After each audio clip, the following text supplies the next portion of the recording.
हरे कृष्णा। राधे राधे। सभी भक्तों को सादर प्रणाम। भक्तों, आप नियमित हमारे चैनल पर प्रातः 6 बजे भादव मास महात्म्य की कथाएं श्रवण करते हैं। साथ ही प्रातः 6:30 बजे श्रीमद् भागवत पुराण की कथाएं भी श्रवण करते हैं। सभी वारों की कथाएं, तिथि ज्ञान इत्यादि की जानकारी भी आपको हमारे चैनल के माध्यम से दी जाती है। भक्तों, यदि अभी तक आपने चैनल को सब्सक्राइब नहीं किया है तो अवश्य ही कर लें। साथ ही बेल आइकन भी प्रेस कर लें, जिससे आने वाले हर नए वीडियो का नोटिफिकेशन आपको समय पर मिल सके। भाद्रपद मास महात्म्य के कल के अध्याय में दक्ष यज्ञ विध्वंस की कथा का रसपान किया था।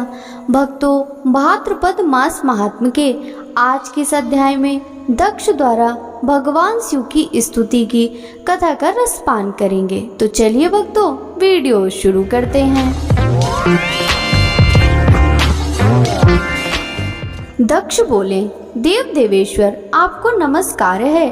अंधकासुर को मारने वाले रुद्र आपको प्रणाम है। देवेंद्र, आप बल में श्रेष्ठ और देवता तथा दानवों द्वारा पूजित हैं। आप सहस्रास्त्र, विरूपाक्ष और त्रच कहलाते हैं। यक्षराज कुबेर के आप इष्ट देव हैं।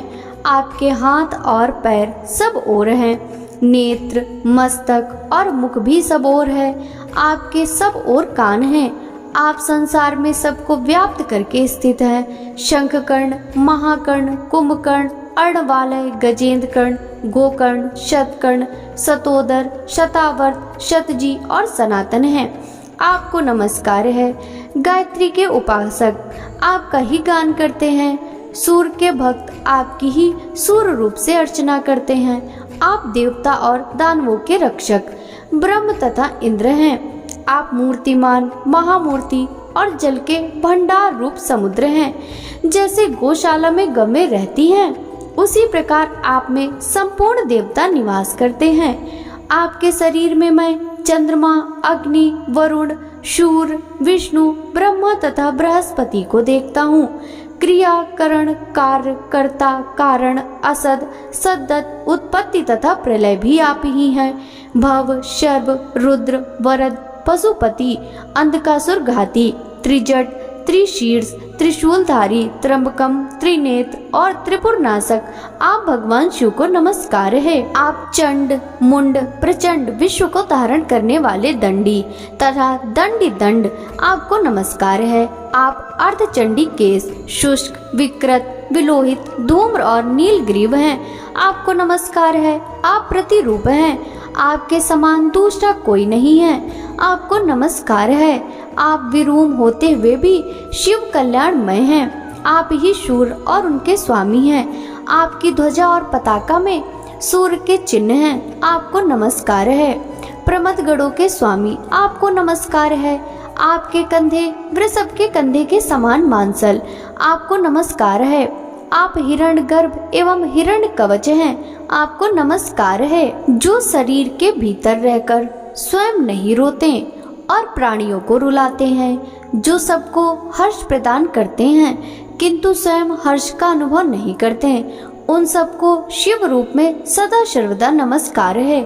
जो समुद्र, नदी, दुर्गम स्थान, पर्वत, गुफा, वृक्षों की जड़, गौशाला, अगम पथ, गहन वन, चौराहा, सड़क, सभा, गजशाला, अश्वशाला, रथशाला, प्राचीन वाटिका, पुराने घर, पांचों भूत, दिशा, विदिशा, इंद्र और सूर्य के मध्य, चंद्रमा और सूर्य की किरण तथा रसातल में जो शिव रूप में जीव रहते हैं और उन स्थानों से परे जिनकी स्थिति, उन सबको सब प्रकार से नमस्कार है। नमस्कार है, नमस्कार है। भगवान, आप सर्वस्वरूप, सर्वव्यापी देवता, संपूर्ण भूतों के स्वामी, सबके उत्पत्ति के कारण तथा संपूर्ण भूतों के अंतर आत्मा हैं। इसलिए आपको पृथक निमंत्रित नहीं किया गया। देव भांति भांति की दक्षिणा वाले यज्ञों द्वारा आपका ही यजन किया करते हैं। आप ही सबके कर्ता धर्ता हैं।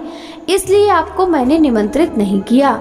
अथवा देव, आपकी सूक्ष्म दुर्बोध माया से मैं मोहित था, इसी कारण आपको निमंत्रण नहीं दिया। देवेश्वर, मुझ पर प्रसन्न होइए। आप ही मुझे शरण देने वाले हैं। आप ही मेरी गति और प्रतिष्ठा हैं। दूसरा कोई नहीं है, ऐसा मेरा दृढ़ विश्वास है। इस प्रकार महादेव जी की स्तुति करके प्रजापति दक्ष चुप हो गए। तब भगवान शिव ने कहा, उत्तम व्रत का पालन करने वाले दक्ष, मैं तुम्हारे इस स्तोत्र से बहुत प्रसन्न हूँ। अधिक कहने से क्या लाभ, तुम्हें मेरा सामीप्य प्राप्त होगा। यूँ कहकर देवेश्वर महादेव जी अपनी पत्नी और पार्षदों के साथ अमित तेजस्वी दक्ष की दृष्टि से ओझल हो गए। जो मनुष्य दक्ष द्वारा किए इस स्तोत्र का श्रवण यह कीर्तन कहता है, उसका तनिक भी अमंगल नहीं होता, उसे दीर्घ आयु की प्राप्ति होती है। जैसे संपूर्ण देवताओं में भगवान शिव श्रेष्ठ हैं, उसी प्रकार सब स्तोत्रों में यह दक्ष निर्मित स्तोत्र श्रेष्ठ है। जो लोग यह स्वर्ग देवताओं का ऐश्वर्य, धन, विजय और विद्या आदि की अभिलाषा रखते हैं, उन्हें यत्न पूर्वक भक्ति के साथ इस स्तोत्र द्वारा भगवान शिव की स्तुति करनी चाहिए। रोगी, दुखी, दीन, भय आदि से ग्रस्त तथा राजकाज में नियुक्त मनुष्य इस स्तोत्र के प्रभाव से महान भय से मुक्त हो जाता है तथा भगवान शिव से इस लोक में सुख पाकर उसी शरीर से गणों का स्वामी बन जाता है। यक्ष, पिशाच, नाग और विनायक उस मनुष्य के घर में विघ्न नहीं डालते जिसके यहाँ भगवान शिव की स्तुति होती है।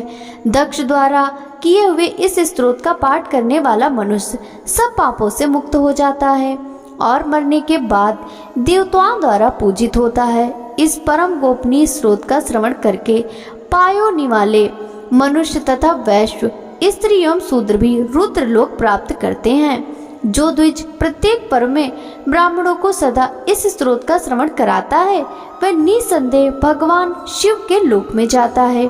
लोमहर्षण जी कहते हैं, महर्षियों, ब्रह्मा जी की कही हुई पवित्र कथा सुनकर उन महर्षियों को बड़ी प्रसन्नता हुई। भक्तों, आगे की कथा का रसपान हम कल के अध्याय में करेंगे। भाद्रपद मास महात्म्य की यह कथा यदि आपको अच्छी लगी हो तो इस वीडियो को लाइक कर ज्यादा से ज्यादा भक्तों के साथ शेयर कीजिएगा।